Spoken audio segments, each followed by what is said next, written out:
Okay, some of you sickos are already in your fantasy football playoffs. I know a lot of us are battling in for our seeding or our last playoff spot. So we got to go through and make sure these are pretty damn good rankings, probably more important now than ever. But before we get into anything, please go down there, drop a like on this video. Subscribe to the channel if you play fantasy football, and if you have not done so already, go sign up for Underdog. You can find the link in the description. You can find the link in the comment section. You can check out all these cool player props on Underdog. My favorite's going to be the Travis Etienne more than rushing yards this week. I know a lot of y'all are hating on Etienne right now. I'm betting on our guy. And real quick, when you sign up for Underdog and use promo code FLOCK, they're going to match your first deposit dollar for dollar up to 100. And we're about to get a ton of Underdog drafts going on the live stream. I want to say next week. So make sure you're ready to hop in some drafts with us on the stream. But I think that should be about it. Let's go through. Let's dive into these rankings. Starting off the first tier, y'all know we've been doing this incredibly fast because you don't really need to talk about it too much. Let's go Justin Jefferson, Devontae Adams, Tyreek Hill, Stephon Diggs, Jamar Chase, in almost whatever order that you want, to be honest. The reason we're going to go Jefferson at 1 this week is he's playing the Detroit Lions. Now, I'm sure you know by now, everybody's talked about it by now for good reason. The Minnesota Vikings, who have 2 losses on this season, opened up as 1-point dogs to the Detroit Lions.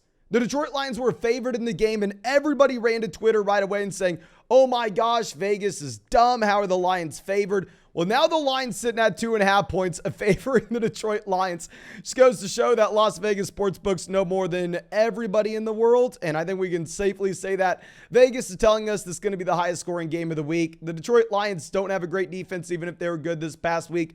I like Jefferson in the matchup. With Tyreek Hill, too, not too much to discuss. The man keeps on crushing it.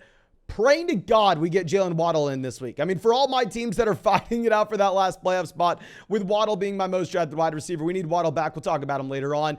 Devontae Adams at 3. The man just continues to crush over and over and over again. Playing the Rams on Thursday night. Obviously, you want to avoid the Thursday night game if you can, but it's Devontae Adams. The Rams have given up 1 million points to wide receivers this year. And then we're going to go Diggs at 4. Right now, Stephon Diggs is actually the #1 wide receiver in the NFL from a fantasy points per game perspective. Now, the New York Jets did give up a big performance to Justin Jefferson this past week. If you have the elite level wide receiver, you still rank him as the elite level wide receiver. You still play him at wide receiver 1, even if it's a tough matchup. Then Chase at 5. Jamar Chase is back. He led the team in targets. I don't really know what you need to see else from Jamar Chase. Jamar Chase, tier 1 wide receiver. Okay, let's move on. So where it gets a little more interesting, we're going to drop it down to tier 2. DeAndre Hopkins had been a tier 1 wide receiver for us for quite some time, but this week, going up against the New England Patriots, don't love the matchup. I mean, right now, you have New England favored by about 1.5 points here against the Arizona Cardinals. Right now, if you're looking at the underdog player prop line for DeAndre Hopkins, I think they have him down there at like 77.5 receiving yards, a lot lower than pretty much every other wide receiver in tier 1. With Hopkins as well, you're probably going to get Rondale Moore and Hollywood Brown both playing. It's going to be the first time we've seen all 3 of these wide receivers at the same time. Now, our next guy, Amon-Ra St. Brown at 7, is almost someone that I want to put over DeAndre Hopkins. I mean, given the fact that right now, if we're pulling up the over-under on that game in Detroit, like we've been talking about, see a highest scoring game of the week, least according to Las Vegas sportsbooks. We've said it time and time again. I will always say this. Las Vegas sportsbooks know what they're doing. They know more than I do. They know more than you do. They know more than all of us. They have this game with 53 points in it. You want as many pieces of the Detroit Lions offense as you can get. And now our next spot's going to be A.J. Brown at 8, going up against the Giants. With A.J. Brown, so hard to know. I mean, obviously, you would love him in a best ball format where any individual week can be the wide receiver 1 overall. The next week, maybe it's going to be a low-end wide receiver 2. There is a ton of volatility with how this offense scores. I mean, against the Packers, they ran the ball to 40 points. This past week against the Titans, they didn't have to run the ball at all. A very unique offense. But dropping down to our next tier, we are going to go CeeDee Lamb at 9. CeeDee Lamb, the reason is going to be a tier 3 wide receiver for us rather than a tier 2. What are we expecting between this Dallas Cowboys-Houston Texans game? This past week, you had the Cleveland Browns easily rolling the Houston Texans just based off of special teams and defensive touchdowns. Now you have the best defense, or arguably the best defense in the NFL, going up against the Houston Texans. I don't think Dallas has to throw the ball at all, but Obviously, they're going to be scoring points. The spread on this game, 17. Now, our next spot's going to be T. Higgins at 10. With Higgins, Burrow looks like he's taking the next step. Okay, yes, you're probably going to get Joe Mixon in. Yes, you have Jamar Chase as the wide receiver 1 here. I'm still ranking him as a top 12 wide receiver consistently. I think he does give you an incredibly high floor and ceiling combination. At 11, we're going to rank Jalen Waddle. Obviously, Jalen Waddle is usually way higher in our rankings than this. We just don't know what to expect with the injury. What I'm very worried about is the fact that this is a game in Los Angeles. This is the Sunday night game.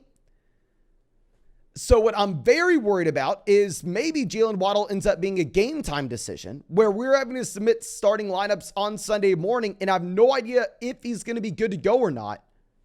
Please play, please play. We're manifesting this just like how we did with our Kenneth Walker ranking yesterday. But dropping down to our next tier, we're going to have to put the Seattle Seahawks wide receivers here. We're going to go DK Metcalf. We're going to go Tyler Lockett. There's some other wide receivers that I want to have ahead of these guys, but the consistency you're getting from these players is ridiculous. I mean, I don't know who has higher floor right now in fantasy among all these wide receiver 2s than someone like Tyler Lockett. We said that we would be willing to move them up. We have to be willing to move them up, so they're going to be at 12 and 13. 14, we're going to go Christian Kirk. If you're looking at the targets you've had from Christian Kirk this season so far, the man's been incredibly consistent. What's been very inconsistent is Trevor Lawrence in the entire Jacksonville Jaguars offense. I mean, if we knew that this Jacksonville Jaguars offense was going to be a top 10 offense in the week in overall scoring, yeah, you would run out there and you'd rank Christian Kirk higher than this. They are 4-point dogs going to Tennessee to play the Tennessee Titans. I think given the target volume, you're very safe here. Now, wide receiver 15, we will have Amari Cooper. With Amari Cooper, a couple things happening. A, he's playing on the road, which we know is not the best for Amari. B, I think we are maybe a little too optimistic with Deshaun Watson returning from his 2-year absence. I still think Deshaun Watson has an incredibly high ceiling for the rest of the season, but I think very similar to what we said with DeAndre Swift over the past month. While, yeah, we can acknowledge the fact that this offense has that high ceiling if Deshaun Watson can put it together and be the quarterback he once was, I think we're maybe going to have to throw him the bucket of you can't start him until we see otherwise. So maybe with Deshaun Watson, we have to assume that he's a below average NFL quarterback until we have that one massive spike week. Right now, the Browns are 6-point dogs to Cincinnati. But at 16, we are going to go Garrett Wilson playing the Buffalo Bills. With Garrett Wilson and the Bills, I mean, this isn't a great matchup. Obviously, the Bills have a phenomenal defense. Right now, the Bills are favored by 9.5 points. But Garrett Wilson's coming off a 15-target performance. Garrett Wilson looked phenomenal. I mean, yes, it's in a game where Mike White throws the ball 50 times, so who knows how reliable this is going forward. If you're looking at a target share perspective, it's not like he just completely jumped off the page. I actually, in our rest of season rankings, would probably rank Garrett Wilson higher than this. The main issue is just going to be the matchup that you have against the Buffalo Bills. But at 17, we are going to be going with Keenan Allen against the Miami Dolphins. This is that Sunday night performance. I am making this ranking with the assumption Mike Williams comes back. If Mike Williams were to miss, Keenan Allen is going to jump pretty much every wide receiver in this tier. And Keenan Allen would be going to wide receiver 12. This is a wide receiver that had 14 targets a week ago. Now keep in mind, Justin Herbert and the Chargers trailed the Raiders the entire game, so the passing volume was through the roof. Yeah, I know Mike Williams. If Mike Williams were to miss, like we said, please move him to the top of the tier, maybe move him to the tier above. But assuming Mike Williams comes back in, I think he will take targets. But dropping down to our next tier, we are going to go Hollywood Brown at 18. I would like to have Hollywood ranked higher than this. We just have a couple issues. Going back to what we were discussing with DeAndre Hopkins, this is a tough matchup going up against the New England Patriots. On top of this, we have yet to see Hollywood Brown, DeAndre Hopkins, and Rondale Moore all play a game together this season. I mean, this Arizona Cardinals offense has probably been, I don't want to say the most injury-prone offense this year or the unluckiest offense, but pretty damn close to it with injuries. Their offensive line has been decimated. DeAndre Hopkins obviously had to miss the first 6 weeks of the season with the suspension. At that point, right when Hopkins was coming back, Hollywood goes down. Rondale Moore misses 2 different stretches of the season with his own injuries. James Conner missed a large stretch with his injury. Zach Ertz is done for the year. Greg Dortch has even missed time. Like every single person in this offense, not to mention Kyler Murray going down, has missed time here in Arizona. They've been incredibly unlucky. Tough matchup. I think a lot of them are getting healthy at the same time, so maybe they eat into each other's targets. Going over to 19, we will have Deebo Samuel. I don't love this game in terms of finding players to play in fantasy football. Right now, if we're going through and looking at over-under, according to Las Vegas sportsbooks, right now there's supposed to be about 37.5 points scored in this game. This is because Tampa has a pretty good defense, and the 49ers have a phenomenal defense. So 37.5 points scored. This is supposed to be less points than the Chiefs-Broncos game, the Panthers-Seahawks game, pretty much less points than any game not named the Baltimore Ravens and Pittsburgh Steelers. And that game's at 37, so only half a point lower. So it's not going to be a great game environment. Not a lot of points scored with Deebo Samuel. There are a ton of cooks in the kitchen, as we've been saying, with Ayuk, CMC, Kittle, and Deebo. Not a massive fan. And we will go Godwin at 20. I mean, usually we have Godwin way higher than this. Y'all know that by now. But going back to what we were discussing, just brutal game environment. I don't know. This 49ers defense is the best defense in the NFL. If it's not for the Dallas Cowboys, tough spot to be in. And we can say the same thing with our next two wide receivers in Mike Evans and Brandon Ayuk. Evans had another bad performance this past week.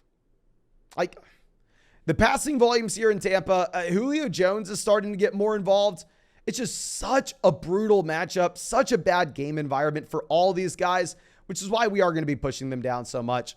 And then at 23, we are going to have Mike Williams. If Mike Williams is cleared for Sunday night before Sunday morning, don't be surprised if we move Mike Williams ahead of someone like Mike Evans, ahead of someone like Brandon Ayuk. But the issue in ranking Mike Williams aggressively, while we can maybe assume he's going to come back, it's going to be scary. If he ends up being that game time decision on Sunday and you're sitting there going, okay, our option is to play either Brandon Ayuk or game time decision Mike Williams. You got to play the guy who goes early. You got to give the tiebreaker in that direction. So for that reason, we're going to have Mike Williams a little bit lower than we would if he was fully healthy. And that 24, we are going to go Devonta Smith. With Smith, very comparable to what we have with A.J. Brown.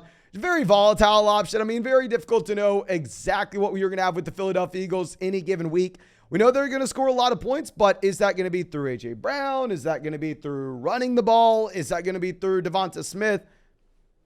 Difficult to project. You really like the man in best ball. Like when you're getting in those underdog drafts with us next week, you'll see me taking Devonta Smith pretty high for 2023. But now dropping down to our next tier, we're going to have Treylon Burks at 25. With Treylon Burks here, this is a wide receiver that I want to rank higher than this, but the difficulty is he's dealing with the concussion. We don't know if he's going to play for sure. Now, what's nice is he plays at noon, so we will have that clarity by the time that we have to make that start-sit decision. Titans are 4-point favorites. He's clearly demonstrated that he is the wide receiver one in this offense. Then at 26, we are going to go with Jerry Jeudy. Now, a couple things happening. Obviously, everybody knows this is probably the worst offense in the NFL, or pretty damn close to it. I mean, if we're pulling up the implied team totals this week, keep in mind you are going to have a spot where you're getting very bad teams like the Houston Texans going up against the best defense in the NFL in the Dallas Cowboys. So it's going to be a little bit skewed, but Denver is the 5th worst offense with the projection this week by Las Vegas sportsbooks. It's going to be up to the health of Courtland Sutton. If Courtland Sutton were to be removed in a matchup against KC where Denver's going to be forced to throw the ball, we probably wouldn't move Jerry Jeudy up to the next tier. But it's also weird because there's a chance Courtland Sutton plays, and if Courtland Sutton plays, then we'd have to remove Jerry Jeudy off this list entirely. So it's just up to the Jerry Jeudy, Courtland Sutton availability with Sutton's hamstring injury. But now going over to our next guy, Gabe Davis at 27. With Gabe Davis, you're just betting on the long touchdown. We've talked about it before, but in a full PPR format, which that's what these rankings are for, it's very difficult to rank him aggressively, just given the fact that he doesn't draw a lot of targets. I mean, he is a player that you're relying on the long ball. You're relying on the big play. He has a lot of touchdown upside because the offense he's playing in, because the role that he has in this offense. You like it in a non-PPR format. Full PPR, it is a tough spot. Not a good matchup against the Jets. Then at 28, we are going to have Juju Smith-Schuster in that same game against the Denver Broncos. They've been spreading the ball around in Kansas City, even with injuries. to Kadarius Toney, as well as McCole Hardman. I know it's a tough matchup on paper for Juju Smith-Schuster, but I don't think Juju's the caliber of wide receiver where they're just going to make sure that they are shutting him down, and that's their defensive game plan. I don't think he's going to get shadow coverage. So while it's a tough matchup on paper against the Denver Broncos for Juju, while he hasn't been drawing a lot of targets, you are a part of possibly the best offense in the NFL. For that reason, we got to show you some respect here. But now going over to our next guy, we're going to have DJ Moore at 29 against Seattle. Coming off the bye, looks like the Carolina Panthers maybe have found their quarterback. Probably not. It's probably still a horrendous offense. Probably still something you got to be steering clear of. It's very interesting. This Carolina Panthers offense going up against the Seattle Seahawks, according to Las Vegas, isn't supposed to be the worst team in the NFL this week.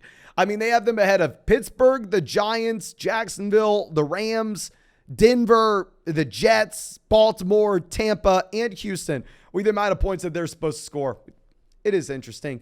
And then our last guy, we're going to have Donovan Peoples-Jones here. With Donovan Peoples-Jones, you're really hoping that Deshaun Watson can return to his previous quality of play. It's no guarantee. Donovan Peoples-Jones has been pretty damn good, even with Jacoby Brissett under center. It's all just hinging on the play you're going to get from Deshaun Watson. But I think that should be about it. Please, if you enjoyed this video, go down there, drop a like, leave a comment if you have any fantasy football questions. And of course, if you want to check out any of these player props, if you want to get into multiple drafts with us on the live stream very soon, make sure you go sign up for Underdog Fantasy. Use promo code FLOCK and they'll match your first deposit dollar for dollar up to $100. But thank you again. I appreciate you. I hope you have a great day, and I hope we get to see you out in the live stream tonight.